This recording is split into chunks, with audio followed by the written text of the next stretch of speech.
was played between Haveli Sporting Club and San Jose. San Jose de Ariel, and both of the teams scored 1-1 each. As a result of which we went into penalties, and we have the Haveli Sporting Club scoring 6 goals to 5, and we have the man of the match, Ronaldo Pereira.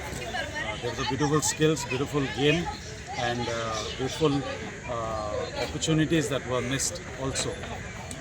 Well, now we have Haveli meeting Guardian Angel in Saturday, who will be playing the semi-finals. So Father, what is the message for the young budding stars?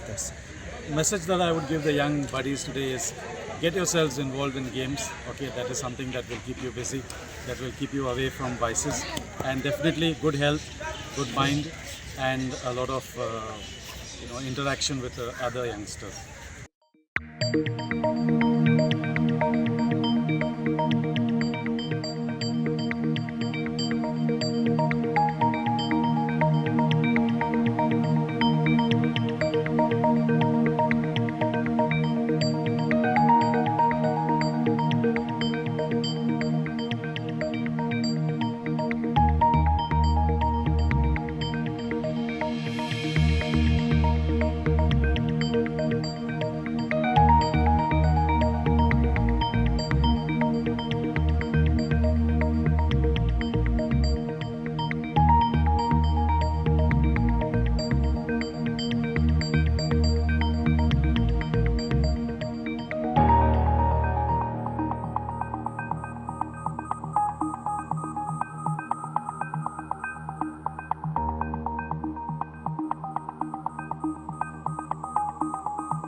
तुम्ही पळयतात गोंयकारपण, गोंयकारांचो गोंयकारा खातीर.